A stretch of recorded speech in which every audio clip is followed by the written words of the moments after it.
Pues como Jorge ha dicho, vamos a comenzar en las próximas semanas. Tanto Nico, Jorge y yo decidimos que sería bueno para la Iglesia y para nosotros mismos dedicar tiempo a estudiar una de las cartas que escribió Pablo, de las muchas que escribió. Vamos a estar estudiando la carta a los Colosenses, mientras Rubén pone también el PowerPoint. Bueno, esta carta se escribió hace mucho tiempo, pero a pesar de que se escribió hace mucho tiempo, tiene muchas cosas que enseñarnos, porque Dios habló a través de Pablo para nosotros también, ¿no?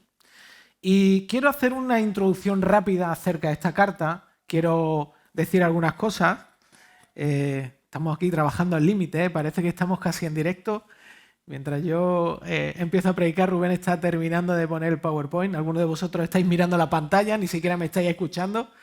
Así que algo que hablaba hace poco tiempo en el grupo pequeño es que cuando una persona predica, vale, ya está. Cuando una persona predica, desde aquí arriba se ve todo. Se ve quién bosteza, se ve quién se entretiene, pero aparte uno también se entretiene, tiene la inclinación a entretenerse con este tipo de cosas. Así que os pido colaboración para que yo no me vaya también, ¿vale? Bueno, como decía, la carta a los Colosenses es una carta que escribió el apóstol Pablo. Le escribió a una ciudad que se llama Colosas, una ciudad que está en Asia. Bueno, estaba en Asia, ya no existe, obviamente. De hecho, esta ciudad está en un valle que se llama el Valle de Licos y formaba como una especie de confederación, como una especie de, digamos, una especie de estado con otras ciudades. Una de ellas se llama Hierápolis. No veis mucho, pero Colosas está aquí, Hierápolis está aquí y la Odisea está aquí. Esto es Asia, ¿vale? Formaban como una especie de confederación, una especie de grupo de ciudades. Y igual, quizás no son muy conocidas. La Odisea sí es conocida porque el apóstol Juan escribió en Apocalipsis, escribió a esta iglesia, le escribió una carta también. Y había una característica de esta ciudad de Colosas, y es que en un momento determinado de la historia, Colosas era una ciudad muy importante. ¿Por qué era tan importante? Bueno, pasaba como en España hace años atrás. No sé, alguno de vosotros sois de mi edad, aunque tratéis de camuflarlo. Yo sé que vosotros conocéis las carreteras nacionales de España. España, antes de tener autovías, tenía carreteras nacionales que atravesaban desde los extremos de España, llegaban todas a Madrid, y pasaba una cosa muy curiosa, y es que aquellas ciudades, aquellos pueblos que eran atravesados por una nacional, eran en cierto sentido bastante productivos. La gente pasaba, comía, hacía negocios. Bueno, pues en el caso de Colosas pasaba algo similar. Era una ciudad que estaba justamente en una autovía romana, una vía, y eso lo que había producido o generado es que Colosas fuera una ciudad cosmopolita. Es decir, era una ciudad donde confluían un montón de formas de pensar, de filosofía, de la vida, y había como una especie de mezcla. Era muy multicultural lo que había allí, ¿no? Ahora, ¿por qué Pablo le escribe una carta a esta iglesia? Bueno, una de las cosas interesantes es que Pablo no fundó esta iglesia.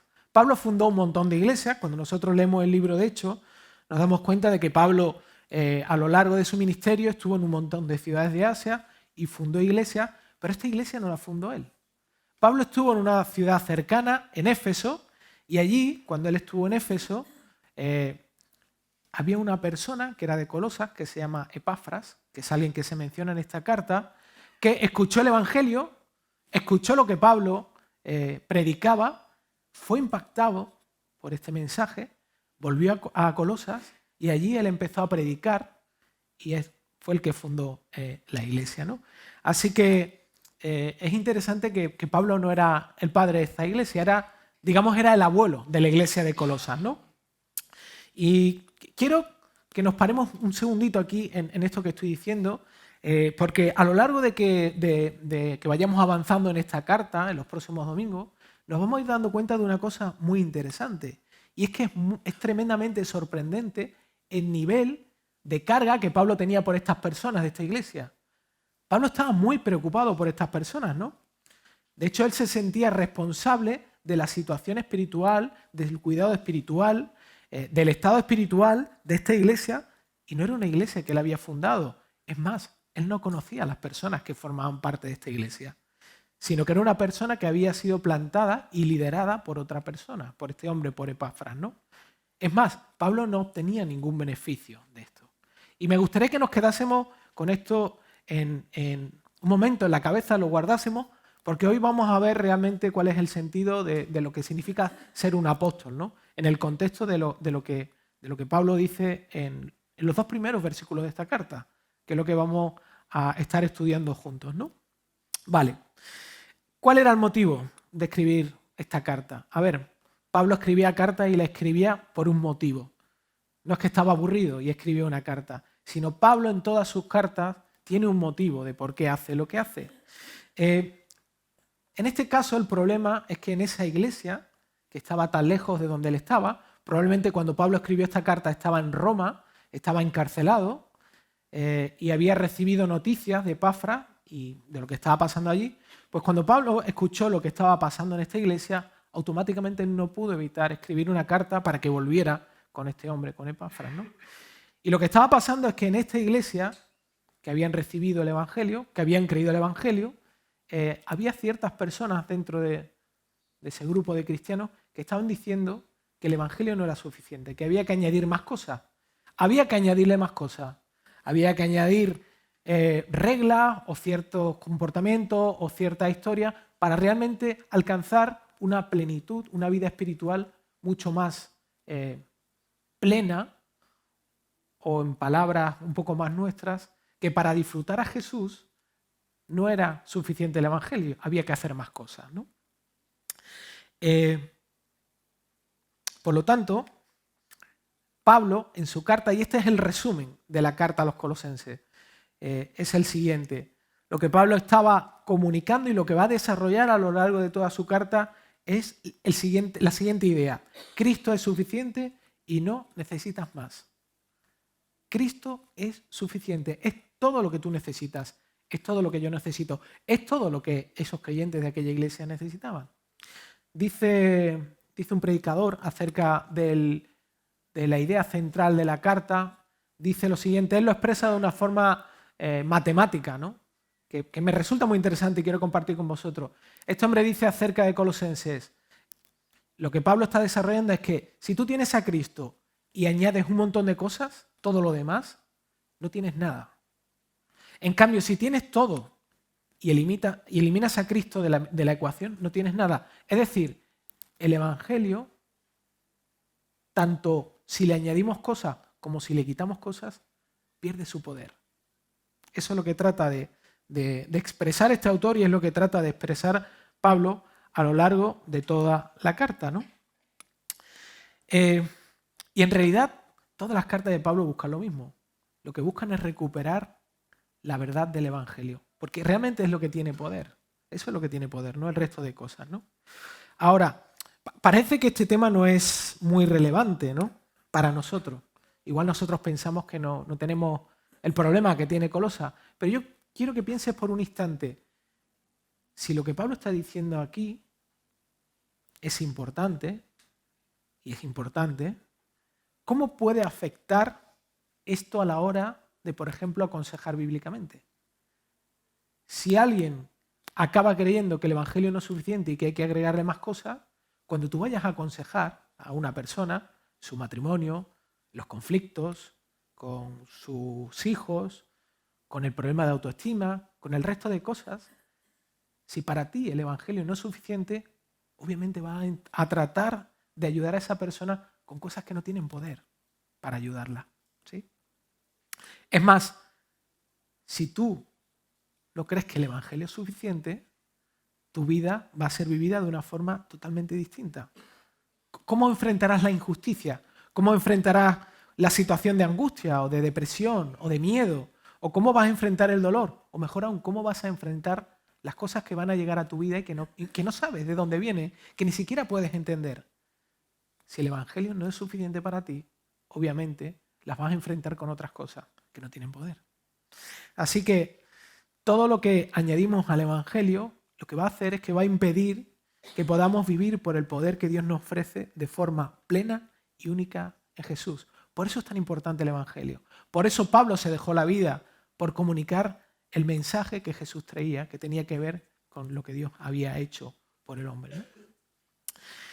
Vamos a hacer una cosita. Yo voy a pararme un momentito, voy a leer los 2 versículos que vamos a estar viendo esta mañana y luego quiero hacer un desarrollo de cada una de las cosas que Pablo está registrando aquí y que nos dice a nosotros, ¿vale? Así que, como he dicho, vamos a leer los versículos del 1 al 2 del primer capítulo de la carta a los Colosenses.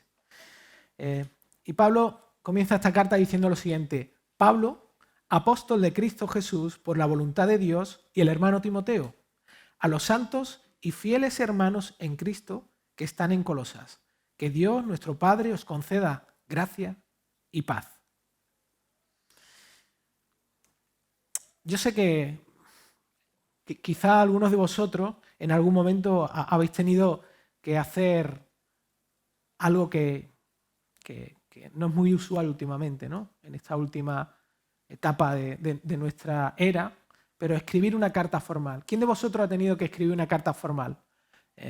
O al trabajo, o a una entidad, o a una persona en general. La verdad, yo lo he hecho algunas veces, he tenido que hacerlo, y me cuesta trabajo, o sea, no sabes cómo vas a empezar, ¿no? Estamos tan acostumbrados a utilizar WhatsApp y correo electrónico y que a veces uno lo que quiere es quiero decir lo que quiero decir y ya está, y no tengo que dar explicaciones, no quiero detenerme, no quiero añadirle formalismos, ¿no? A mí me ha costado mucho, a veces he intentado ponerme a escribir la carta y o bien he tardado una eternidad porque he tenido que releerla, o bien casi que no he podido hacerlo, ¿no? Y es que el arte de escribir cartas es algo que se ha perdido. Nos gustan las cosas rápidas y escribir cartas es un arte en sí mismo, ¿no? Algunos de vosotros no sé si habéis vivido, seguro que sí, aquí hay edad, ¿no? Pero cuando uno le escribía carta a su novia, ahí sí que nos dedicábamos y elaborábamos las cosas, ¿verdad? Pero ese arte se ha perdido. Ahora se manda es fácil mandar un WhatsApp, un GIF animado. Con eso lo dices todo ya, ¿no? Pero cuando uno trata de escribir una carta formal y empieza estimado, querido, es como, a mí me da un poco de grima, ¿no? ¿Cómo le voy a llamar yo estimado, querido, a la persona que me está cobrando un dineral por un seguro, ¿no? O sea, si lo hago es que me siento hipócrita, porque realmente yo ni lo estimo, ni lo quiero, ni nada de nada, ¿no? Por lo menos me siento falso, ¿no? Pero cuando vamos a la Biblia y leemos cartas, es totalmente diferente. Las cartas de la Biblia son totalmente diferentes, ¿no? Porque tanto las palabras como las expresiones, incluido el saludo de una carta, no son palabras de una persona. Son palabras de Dios a través de una persona. Así lo creemos nosotros. Creemos que cuando nosotros nos acercamos a este libro contiene la palabra de Dios. ¿Sí? Es verdad que lo ha escrito una persona que ha sido guiada por el Espíritu de Dios, pero el contenido, lo que está ahí registrado, viene directamente de Dios, de la persona, del ser que nos ha creado, ¿no? Y no sé si te has dado cuenta, pero esta carta que Pablo escribió empieza de forma muy parecida a otras muchas cartas que están en el Nuevo Testamento. Y tiene la siguiente estructura, es típico. Yo te invito a que leas otras cartas. Tiene la siguiente estructura. Comienzan diciendo o expresando quién es el autor, quién es el que escribe. Lo siguiente que hace es, se dirige a los receptores, los que van a leer la carta, luego envía saludos y buenas intenciones o buenos deseos, y por último el autor ya desarrolla el contenido, ¿sí? Esta forma de escribir que usaba Pablo y usaban otros autores era la forma en la que antiguamente, en el siglo I y anteriores, se escribían las cartas.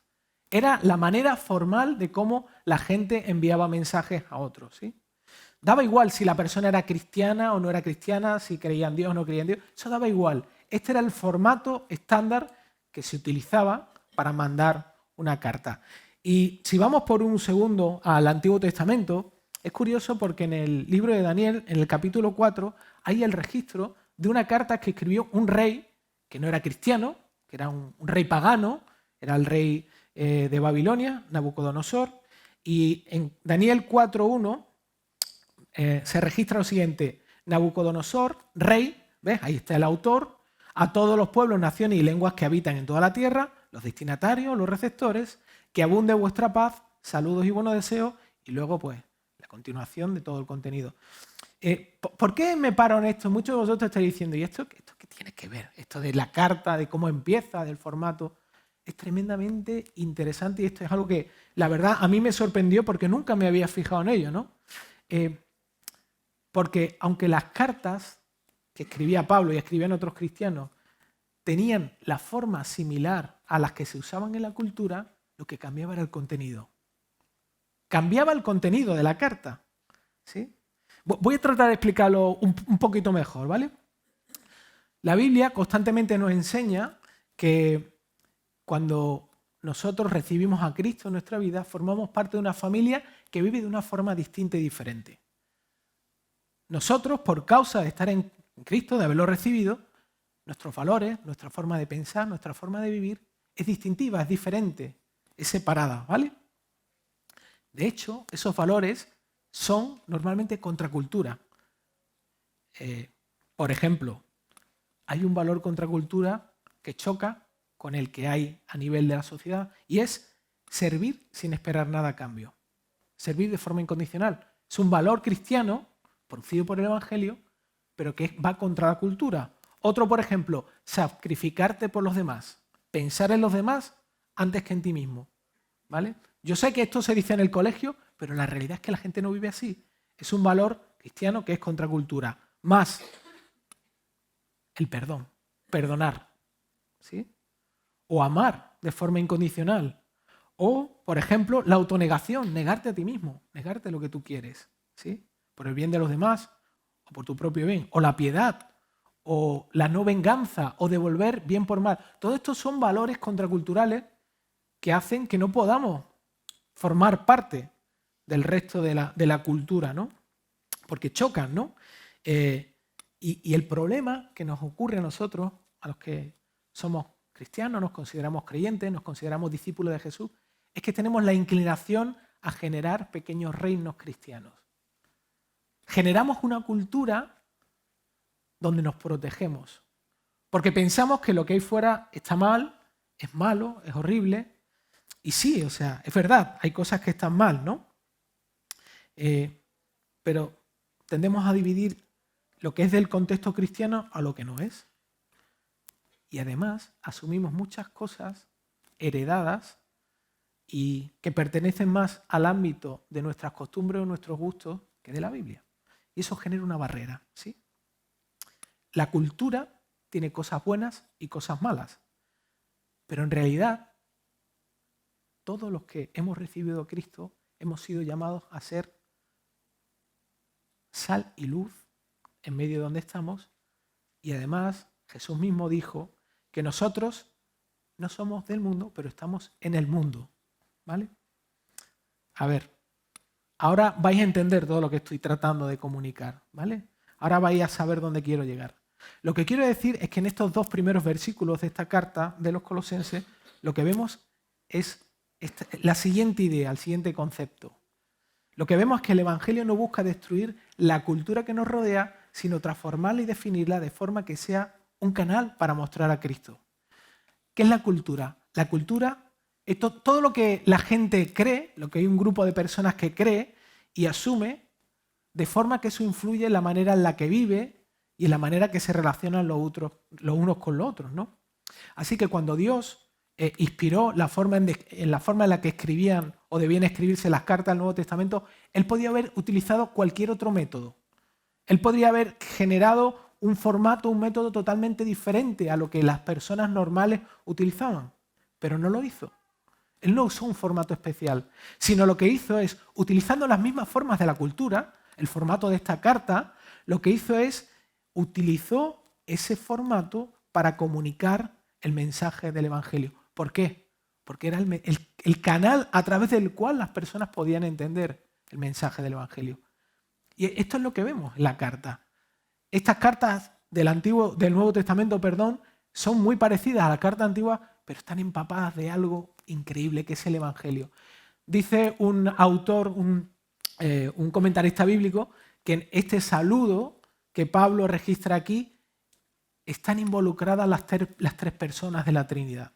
Que el Evangelio está resumido en este saludo, ¿sí? Y ahora vamos a ver algunos de los aspectos muy importantes, ¿sí? ¿Por qué digo esto? Bueno, quiero que entendáis que nosotros como iglesia tenemos un valor sexto valor que se llama el evangelismo contextualizado. Lo que está haciendo aquí Dios es contextualizar el evangelio a través del formato que se utilizaban para mandar las cartas.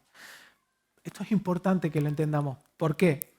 Porque cuando nosotros empecemos a hacer actividades evangelísticas creativas, puede que no coincidan con lo que tú estás pensando que debe ser, o quizás te resulten extrañas, pero yo quiero demostrarte y convencerte en que esto no es nuevo, en que esta es una realidad que Dios mismo llevó a cabo a través de cosas tan sencillas y simples como cómo se empieza una carta, ¿no?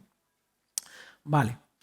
Ahora, mi intención en el resto del mensaje es que caminemos a través de 3 aspectos que esta presentación de esta carta nos dicen acerca del autor, de los destinatarios y acerca de lo que el autor quiere para los destinatarios, ¿vale? Lo primero que sabemos, que ya he dicho yo, es que el autor es Pablo, ¿no?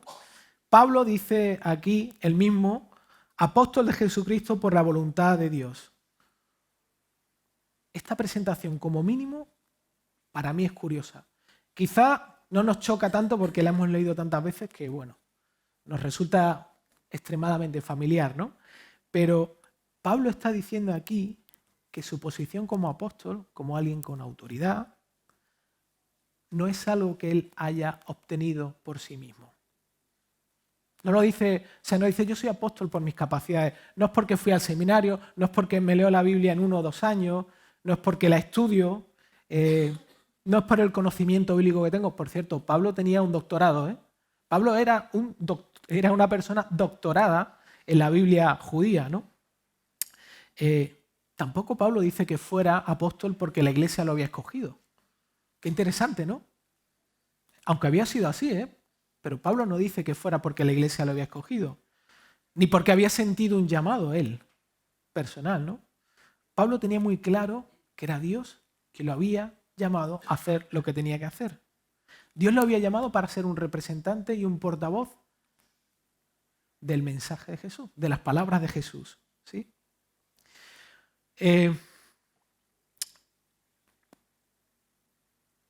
Por tanto, si esto es así, lo que Pablo escribió aquí, como decía antes, no viene de Pablo, viene de Dios mismo, viene de Cristo, ¿sí? Ahora bien, ¿qué es un apóstol? ¿Qué era un apóstol? Un apóstol era una persona escogida y enviada por Dios para ser su representante, ¿sí? Era una persona escogida por Dios. La palabra en griego, apóstolos, tiene ese sentido, alguien enviado, alguien que es enviado, ¿vale? Y es verdad que estas personas reciben la autoridad de Dios para llevar un mensaje, para llevar una información, pero si lo piensas bien, un apóstol en realidad era un siervo. Un apóstol era un siervo, era alguien que servía a Dios para llevar un mensaje a otras personas que también servían. De forma similar a que cuando tú compras algo en Amazon, Amazon le da la autoridad a una compañía de transporte, bueno, ahora Amazon tiene la propia suya, pero le daba la autoridad para coger ese paquete y llevártelo a ti. Y en realidad esa compañía estaba sirviendo tanto a Amazon como a ti, ¿no? ¿Por qué digo esto? Yo sé que quizá aquí no sabemos mucho esto, o algunos sí, pero hay en contextos cristianos donde hay personas que se autodenominan apóstoles.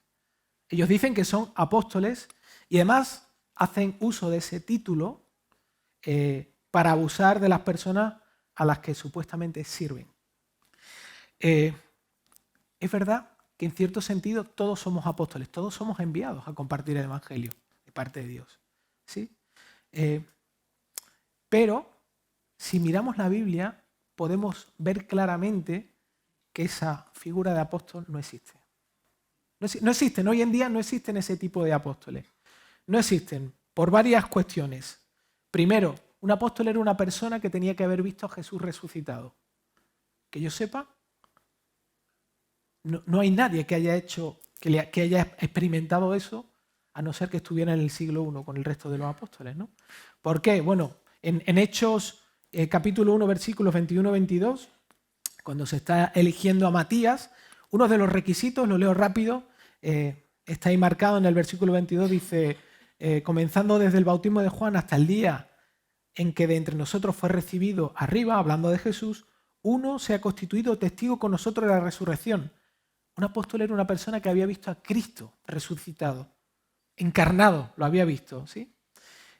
Era el caso de Matías, como sustituto de Judas, pero también era el caso de Pablo, porque Pablo, en Hechos 9, había visto de forma clara a Cristo, había tenido un encuentro con Jesús. Ahora, ¿qué pasa si alguien viene y me dice, vale, pero es que yo he visto a Jesús? Yo anoche me fui a acostar a las 9 y vi a Jesús. Tuve una visión y vi a Jesús. ¿Soy apóstol? Bueno, Pablo dice algo súper interesante. En 1 Corintios 15, versículos del 7 a 8, dice, hablando de su llamado al ministerio, dice, después se apareció a Jacobo, luego a todos los apóstoles, y al último de todos, como a uno nacido fuera de tiempo, se me pareció también a mí. Pablo fue el último apóstol. No existen más apóstoles. Él fue el último apóstol de la historia de la iglesia. Así que es imposible que existan más. Y de hecho, si alguien dice que es apóstol, es que tiene un problema hermenéutico. No ha leído bien la Biblia, no conoce bien su Biblia, ¿sí? ¿Qué dice Pablo acerca de los receptores? Él dice que las personas a las que él está escribiendo son los santos y fieles hermanos en Cristo. Y esta frase tan pequeña, tan minúscula que está aquí y que la leemos tan rápidamente, esconde 3 características que definen a todo verdadero cristiano. Lo primero, una persona que es verdaderamente cristiana, que es creyente, es una persona santa. Y hemos hablado esta mañana, Dan ha estado hablándonos acerca de la santidad. ¿Qué es la santidad? La santidad no es ser buena persona. No tiene que ver principalmente con mi carácter moral, no tiene que ver principalmente con cómo soy. ¿Por qué? Porque los colosenses eran personas comunes y corrientes, como los que estamos aquí. A ver, quizá iban vestidos de otra forma distinta y no tenían teléfonos móviles, pero en realidad tenían vidas similares a las nuestras, con la familia, en el trabajo, pero aún así Pablo dice que estas personas eran santas, ¿sí? De hecho, Pablo hace lo mismo cuando habla de otras iglesias, con Filipo, con Corintios, a los Efesios. Dice que estas personas son santas, ¿sí? ¿Por qué? Bueno, la palabra santo en la Biblia no se refiere a personas religiosas con una conducta moral sobresaliente, y aquí es donde viene la clave de esta palabra, sino a personas llamadas por Dios para ser parte de su familia. Somos santos porque Dios nos llama. No somos santos porque nosotros somos buenas personas o porque nos portamos bien. Somos santos porque Dios nos llama y porque Él es santo. Es decir, son personas, como veíamos esta mañana, que han sido separadas del resto de forma incondicional como resultado de lo que Dios ha hecho por ellas en la cruz. Como resultado de lo que Jesús ha hecho por ellas. Además, como veíamos también esta mañana, estas personas están en proceso de cambiar. Están en proceso de parecerse más a Jesús. Por eso son santas. No porque se esfuerzan en parecerse a Jesús, sino porque han sido escogidas para ir siendo cambiadas cada vez más y parecerse a Jesús. ¿Cuánto tiempo va a durar esto? Toda la vida. Vamos a estar toda la vida en este proceso, en el proceso de parecernos cada vez más a Jesús. ¿Hasta qué? Hasta que lo veamos cara a cara. Quiero que pienses por un momento en esto. ¿Qué va a ser lo más maravilloso y lo más hermoso que vamos a encontrar en el cielo?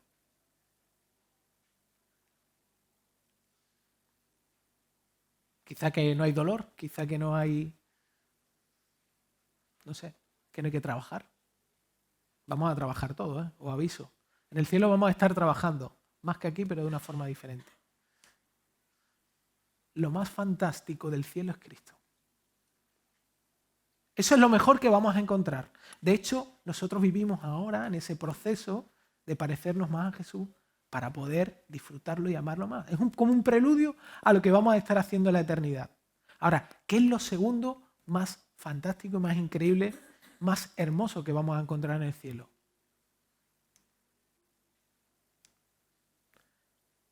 Que todos vamos a ser como Él. No sé si te puedo hacer una idea. O sea, hay una inclinación, yo no sé en ti, pero en mí hay una inclinación en pensar que lo que Dios está haciendo es algo individual, pero no es colectivo. No sé cómo te imaginas un mundo donde podamos vivir y amarnos, amar a Jesús y amarnos entre nosotros como Él nos ama. Tiene que ser asombroso. De hecho, nos encantaría que eso ocurriese ahora. Hay organizaciones que se encargan y tratan de cambiar el mundo así, pero Dios nos ha prometido que en Cristo nosotros vamos a vivir así. ¿Cuándo? Cuando lo veamos cara a cara. ¿Cuánto tiempo? La eternidad. ¿Sí? Así que en este momento todos somos santos y todos estamos siendo hechos santos si hemos experimentado a Cristo, si hemos experimentado a Jesús. Otra cosa que dice Pablo dice que ellos son fieles, ¿no? Cuando Pablo se refiere a fieles, la palabra en griego fieles es pistos, puede querer decir tanto creyentes como fiel, ¿vale? Tiene esos dos sentidos la palabra, ¿no? Hay algunos comentaristas que dicen que Pablo lo que está diciendo es que estos cristianos, bueno, creyeron y por causa de que creyeron, pues son santos, ¿no? Pero ese no es el orden que Pablo usa, ¿no? Pablo dice que son santos y fieles, ¿no? Así que él lo que está enfatizando realmente de estas personas es que justamente este aspecto, ¿no? Que los que verdaderamente son santos no son los que dicen serlo, no son los que se miran a sí mismos y dicen, bueno, sí, yo soy una buena persona, sí, bueno, yo no tengo los problemas que tiene este, no, yo no lucho con nada, no, en realidad son las personas que ven esa realidad en sí mismas y permanecen sujetos a Jesús a pesar de las circunstancias, a pesar de lo que ven de sí mismos. ¿Sí? Esos son los que realmente son fieles. Ya lo he dicho al principio, estos cristianos en Colosas estaban siendo bombardeados por unas ideas mezcladas con el Evangelio que trataban de confundirlos para que dejasen de confiar en que lo que había hecho Cristo es suficiente y está completo. No hay que añadir nada más, no tienes que hacer nada más. Ellos estaban siendo tentados a no creer esto, ¿no? Y nosotros no somos diferentes a ellos, no lo somos. Es fácil caer en situaciones donde nos sentimos atraídos a buscar atajos, a ayudar a Dios, a buscar soluciones propias, superficiales, en vez de confiar en el Evangelio, en vez de ser fieles, aferrarnos. La fidelidad no es más que agarrarte al Evangelio. No es más que otra cosa que confiar en lo que Dios ha dicho, ¿no? ¿Y qué ha dicho? ¿Qué ha dicho Dios? Bueno, Pablo también ha escrito eso, ¿no? Lo que Dios ha dicho es lo mismo que Pablo escribe en Filipenses 1:6. Dice Pablo, inspirado por Dios, estando convencido precisamente de esto, que el que comenzó en vosotros la buena obra la perfeccionará hasta el día de Cristo Jesús. Eso es ser fiel, es creer esto. Eso es ser fiel. Esa es la fidelidad. ¿Cómo puedo saber que Dios está haciendo esto en mí? ¿Cómo puedo estar seguro? Esta mañana había una pregunta que hacía Dan, ¿no? ¿Cómo puedo saber que soy creyente? ¿Cómo puedo saber que realmente he conocido a Cristo? ¿Cómo sé que realmente conozco a Jesús? ¿Cómo sé que lo he disfrutado? La respuesta es muy sencilla. Si a pesar de todo lo que has visto de ti y a pesar de todo lo que has visto de Dios, aún sigues creyendo el Evangelio, es porque has conocido a Cristo. Si no has abandonado la fe, a pesar de conocerte como eres tú, a pesar de ver tus altibajos, a pesar de ver tu interior, a pesar de que Dios te ha mostrado quién es Él, su santidad, y sigues corriendo a Él, a veces con más intensidad, otras con menos, a veces con más sintiéndolo más, otras veces sintiéndolo menos, es porque has conocido a Dios. ¿Sí? Y lo último que Pablo dice acerca de estas personas, que eran hermanos en Cristo. Y esto es fantástico, me encanta. Esta afirmación es preciosa, es un tesoro. Las personas a las que Pablo escribía pertenecían a una misma familia. Pero solo pertenecían a esa familia por una única cosa. Lo dice Pablo, estaban en Cristo. Ni siquiera los conocía, pero en su familia. ¿Por qué causa? Porque estaban en Cristo. De hecho, esta frase le encanta a Pablo porque la usa 89 veces en todas sus cartas. En Cristo. en Cristo, en Cristo. ¿Qué significa en este contexto estar en Cristo? Lo que significa es que somos propiedad de Dios, pero también somos propiedad los unos de los otros dentro de la iglesia. Somos propiedad los unos a los otros. Somos responsables. O sea, estar en Cristo une a los miembros de la familia de la fe en la iglesia, de manera que, aunque vivimos vidas individuales, somos diferentes. Algunos tienen más pelo, otros menos, como yo. Unos más altos, otros más bajos. Unos más simpáticos, otros menos. Unos cocinan mejor, otros peor. Lo que los une es Cristo. No son nuestras características. ¿Por qué? Porque tenemos un mismo objetivo: disfrutar a Dios y ayudar a los que tenemos al lado y a otros que todavía no lo conocen a que puedan disfrutar de Jesús. Ahora, ¿cómo se ve esto de una forma visible? ¿Cómo funciona esto de una forma, digamos, práctica, ¿no? En la iglesia?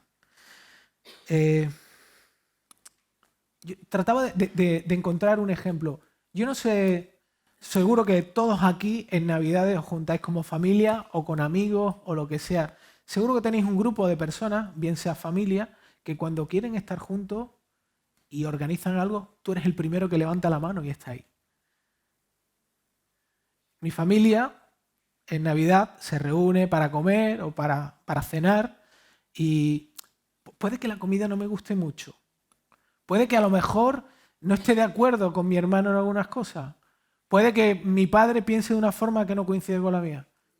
Pero cuando se reúne mi familia, yo quiero estar ahí. Cuando hay una actividad de vida de familia, yo quiero estar ahí. Y quiero estar ahí porque los amo en Cristo y porque ellos están en Cristo. ¿Sí? No solamente voy a momentos puntuales, sino allí donde ellos estén, ahí quiero estar yo. ¿Cómo funciona esto en la iglesia? Cuando me comprometo así con la iglesia, con mi familia. No se trata de tener que cargarme con obligarme a hacer cosas, no se trata de eso, sino se trata de amar a mi familia de la fe. Como escribo aquí, amo a mi familia de la fe y quiero estar con ella no porque sean igual a mí, no por obligación, no es por lo que tengas que hacer, sino porque están en Cristo al igual que yo y por eso los amo. ¿Sí? Hago esfuerzos, surgen de mí automáticamente. Quiero estar con ellos. Es el regalo que Dios me ha dado, ¿no? Como pasa con nuestra familia de sangre, ¿no? Que somos capaces de gastar dinero, tiempo, levantarnos más temprano. En este caso tenemos un montón de avenidas y de medios donde nosotros hacemos vida de familia. Y estar en Cristo es justamente formar parte de estas cosas. ¿Sí? Ahora, estar en Cristo también implica recibir una nueva identidad. ¿Sí? Aquí hay gente de muchos países. Hay españoles, por supuesto, hay argentinos, hay colombianos, hay bolivianos, hay brasileños. Algún brasileño esquirol que dice que es malagueño, pero se le nota mucho. Hay andaluces también, de otras provincias. Pero algo increíble de estar en Cristo es que no importa lo que seas, si estás en Cristo, todo lo que tú haces, seas quien seas, debe estar influido por Él. Antes de que seas cualquier otra cosa, si estás en Cristo, eres de la familia de Dios. Eso es lo que te define. ¿Sí? No importa dónde estés, si estás trabajando, si estás de vacaciones, si estás triste, si estás alegre, si estás enfermo, desempleado, incluso después de haber hecho algo feo, incluso después de haber pecado. Tu identidad y quién eres está en Cristo. Esa es tu identidad principal. ¿Por qué? Porque estás en Cristo. Porque estamos en Cristo. ¿Sí?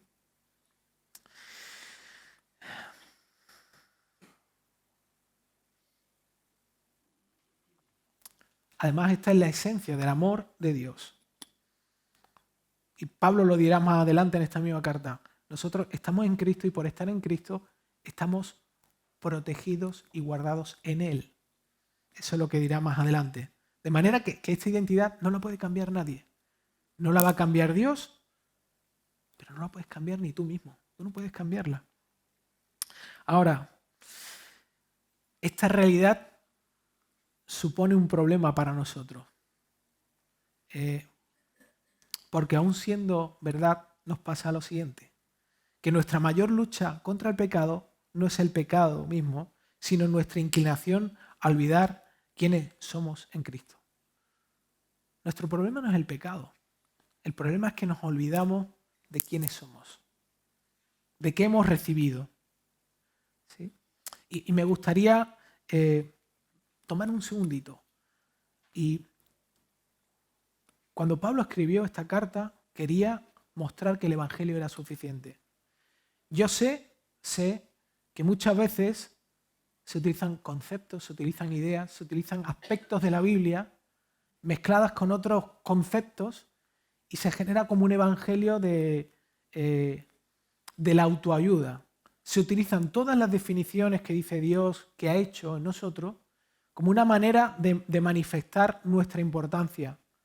Y es importante, es verdad, o sea, Dios nos transforma y nos da una identidad, nos convierte en personas amadas, aun habiendo hecho lo que hemos hecho, nos convierte en personas que son importantes para Él, pero es muy importante, esto no se puede desconectar de Cristo. Si lo desconectamos de Cristo se convierte solamente en un humanismo para inflarnos el ego. Y lo único que tiene poder para cambiarnos y transformarnos es que estas cosas se den en nosotros porque estamos en Cristo. ¿Sí? Y por último, vamos a ver el deseo del autor para los receptores a los que le escribe. Dice Pablo que lo que le desea a estas personas es gracia y paz. Qué interesante, ¿no? Que Pablo les desee esto a estas personas sin conocerlos ni nada, ¿no? No los conocían, no sabían quién eran, solo tenía noticias de aquella iglesia, ¿no? Pero en realidad estas dos pequeñas palabras que Pablo utiliza constantemente en sus cartas hacen un resumen de todo el mensaje del Evangelio. El Evangelio se resume en gracia y paz. Y además, estas dos palabras hacen una separación completa entre lo que es el Evangelio, el cristianismo y cualquier otra filosofía que cualquier otra persona pueda venir a decirte. ¿Sí? A veces estamos confundidos porque tenemos conversaciones con personas y, bueno, uno cree en budismo, otro cree en el reiki, otro cree en, qué sé yo, en cualquier otra filosofía que trata de lograr una mejora en la vida. Pero si tú haces un análisis con una medida de profundidad entre todas las filosofías que te ofrecen para que tú seas una persona exitosa, se pueden dividir de dos formas muy sencillas. El cristianismo y el resto. El cristianismo es diferente a todos los demás. Todas las religiones no son iguales. El cristianismo es totalmente diferente y radical. ¿Por qué? Muy sencillo. Lo voy a resumir de una forma breve y ya estoy casi acabando. Cualquier otra filosofía o religión define tu salvación o tu éxito en base a una serie de reglas o de cosas que tú tienes que hacer. Y escucha bien, he dicho religión o filosofía de vida. Puede ser el ateísmo, da igual, no importa. No tengo mucho tiempo para desarrollar esto con varios ejemplos, pero de forma muy escueta, cualquier sistema religioso lo que te va a decir, aparte del cristianismo, es que tienes que hacer cosas buenas para ganarte el favor de Dios. Tienes que mejorarte y entonces cuando tú logras ser una buena persona, logras ser aceptado por esa deidad, por ese Dios, entonces ese Dios te va a favorecer. Mientras no. Y te tienes que esforzar en lograrlo, ¿sí? El budismo funciona así, por ejemplo, ¿no? Ahora, si es una filosofía, digamos, atea, lo que va a decir es que tú tienes que convertirte en una buena persona, tienes que mejorar tu autoestima, tienes que esforzarte, tienes que ser exitoso, ¿vale? Pero en realidad es un tipo de salvación. Lo que está produciendo en ti es una identidad para tratar de ser alguien, para tratar de que seas amado, pero en realidad basada en tus propias fuerzas, ¿sí? Es curioso, ¿no? Porque es una salvación religiosa encubierta. Los ateos también son religiosos. Creen en otros tipos de dioses, pero también son religiosos. Ahora, como digo, el cristianismo es radicalmente diferente porque el de la Biblia, no el cristianismo sucedáneo mezclado con otras cosas, sino el de la Biblia tiene su fundamento en un Dios de amor que hace de forma completa por el ser humano lo necesario para que sea perdonado, amado y aceptado. De eso trata la Biblia. Lo que Dios hace por el ser humano para que sea perdonado, amado y aceptado. ¿Sí? Ese Dios se dejó golpear, se dejó escupir, se entregó injustamente para perdonarnos, aceptarnos, amarnos y producir en nosotros un sentido de vida plena en Él. ¿Sí? ¿Cuál es el resultado de esa gracia? Pues lo que dice Pablo, paz. ¿Y qué quiere decir paz? Me quedo ya sin tiempo, pero de una forma muy sencilla y muy simple, la paz de la que Pablo habla es el shalom. El shalom. ¿Qué es el shalom? Es un estado interior de conexión al amor de Dios en Jesús tan satisfactorio que me da poder para vivir sin ser indiferente a las circunstancias, pero libre de que me dominen. Eso es lo que Dios quiere generar en nosotros. Una satisfacción plena en su amor. De forma que yo pueda salir a vivir y pueda vivir de una manera libre. Es súper interesante esto, ¿no? Como lo que Dios quiere es que yo me enganche a Él para que pueda vivir sin engancharme al resto de las cosas. Este tipo de paz no va a depender del trabajo, de las posesiones, de que me amen, de mi apariencia física, de mis capacidades, de mi debilidad o de mi fortaleza, sino que depende completamente y únicamente del amor de Dios, que es inagotable. ¿Sí? Así que, en realidad, lo que Pablo está deseando por estas personas creyentes es lo mismo que nosotros deseamos como iglesia. De hecho, es nuestro eslogan. Es lo que tenía escrito en el bosquejo, ahí abajo. Lo que nosotros queremos es disfrutar a Jesús. Lo que Pablo quería para toda la iglesia y para todas las personas a las que le compartía el Evangelio es que disfrutaran de Jesús. Y disfrutar a Jesús es encontrar plena satisfacción en su persona y en su obra por nosotros. Ahora, ¿quieres tú conocer este tipo de paz? No una paz donde no tenga problemas en la vida, sino realmente una paz y un amor que llene tu corazón. Y que te convierta en una persona capaz de amar a Dios y servir a los demás. No importa si conoces a Jesús de hace un montón de tiempo o si no lo conoces, no importa. Hoy la invitación de Pablo para nosotros es que corramos a Él, que probemos de ese Dios, que probemos de ese amor. ¿Sí? Y da igual si lo sientes o no. Ve a Él y prueba el regalo de su amistad, de su compañía y prueba quién es Él realmente. ¿Sí? Vamos a hablar con este Dios tan increíble que nos ha hablado esta mañana. Señor, gracias por cómo en dos frases tan pequeñas, tan cortas, cómo vemos tu carácter, cómo vemos tu deseo de transformar la cultura para que apunte a Cristo, para que apunte a tu persona, para que apunte a la realidad del poder que tiene el Evangelio, que no existe en ningún otro lugar. Señor, y también es un indicador de que realmente estás aquí, estás con nosotros y estás entre nosotros. Te has dado a conocer, y no solo eso, sino que quieres que podamos conocerte de una forma más profunda y más plena. Ayúdanos a amarte, ayúdanos a amar tu amor y amarte a ti. Ayúdanos a amar a los demás. Ayúdanos a vivir con una perspectiva no de obligación, no de carga, no de sentirnos destruidos por el peso de nuestra incapacidad, sino alentados a correr a ti y a estar en Cristo, estar en Cristo. No correr por Cristo, sino correr en Cristo, hacia ese momento tan precioso que es cuando te veamos cara a cara. Señor, que nuestras vidas expresen que eres precioso, que eres valioso. Lo pedimos en tu nombre porque tú solamente tienes el poder y la capacidad de poder hacer esto en nuestras vidas. Amén.